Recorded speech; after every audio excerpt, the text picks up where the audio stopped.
Today I'm showing you guys my full 2025 drum gear rundown. In this video, I'll be showing you guys every single thing I use when I play the drums. My drum mics, my audio interface, my cymbals, and the snare, stuff like that. This is the first video of 2025. I hope you guys enjoy this one. Like I said in the last video, I'm gonna try to do a different video every month instead of doing drum covers just all the time. So like once a month, I'll have a different video, whether it's a tutorial, a drum gear rundown, a challenge video, stuff like that. But anyways, this video is gonna be the special video for this month. I'm gonna give you guys the full gear rundown. Let's go ahead and hop right into it. And just so you guys know, in the description below, I'm gonna be linking every single thing I tell you guys about in this video. Alrighty, first we're gonna start off with cymbals. If you saw my last cymbals video, you would know that I just got brand new cymbals for Christmas.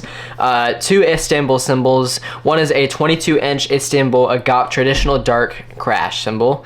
Love that one. And then we got the 24-inch signature Joey Waronker ride cymbal. It's 24 inches, it's a huge cymbal, but it makes a huge difference, especially for worship drumming. On my far right, we got an 18-inch Crash cymbal. It's a Paiste thin cymbal. And then for my hi-hats, I have Sabian 13-inch SBR pair.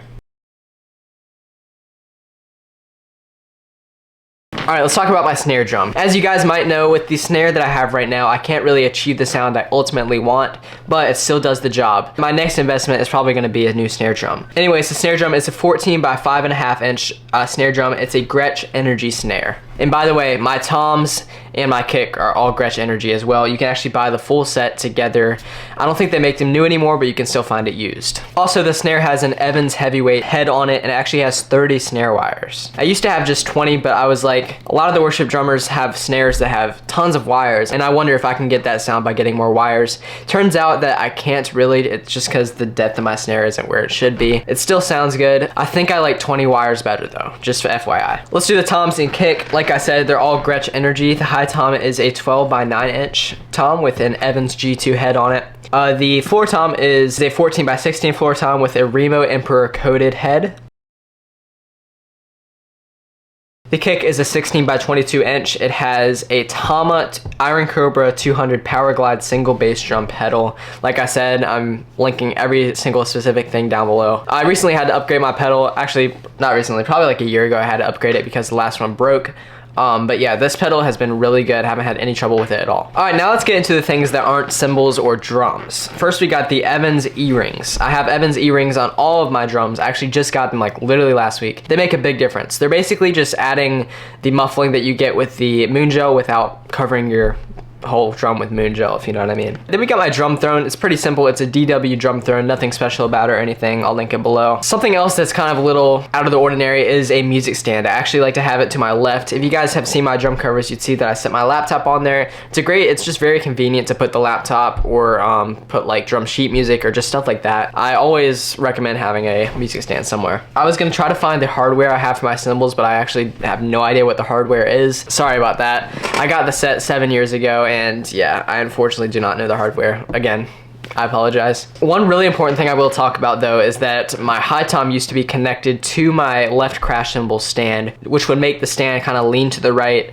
or whatever side the tom was on, which I didn't really like. So I recently, about a month ago, upgraded and got a snare stand, but I put the tom on it. It works great for it. I totally recommend it. It's a Van Gogh snare drum stand, double brace, adjustable height, heavy duty snare stand. That was very specific, sorry, I'll link it below. But I totally recommend having your tom on its own stand. It definitely works. And then sticks. When I go to play at churches or something like that, I like to use ProMark sticks, but at home I use sticks that aren't name brand or anything. I got a lot for like 100 pairs last year for Christmas, and like I said, not name brand or anything, and they've been working fine. I've been going through them very slowly, so yeah. I didn't want to really use name brand sticks because I knew I would break them eventually. Well, I guess all sticks break eventually, but I just didn't want to spend extra money on them. All right, next let's get into the recording stuff. So for my audio interface, which actually sits to my left and on the ground on top of the briefcase that held my drum mics, it's a Behringer U-Phoria UMC 1820 USB audio interface.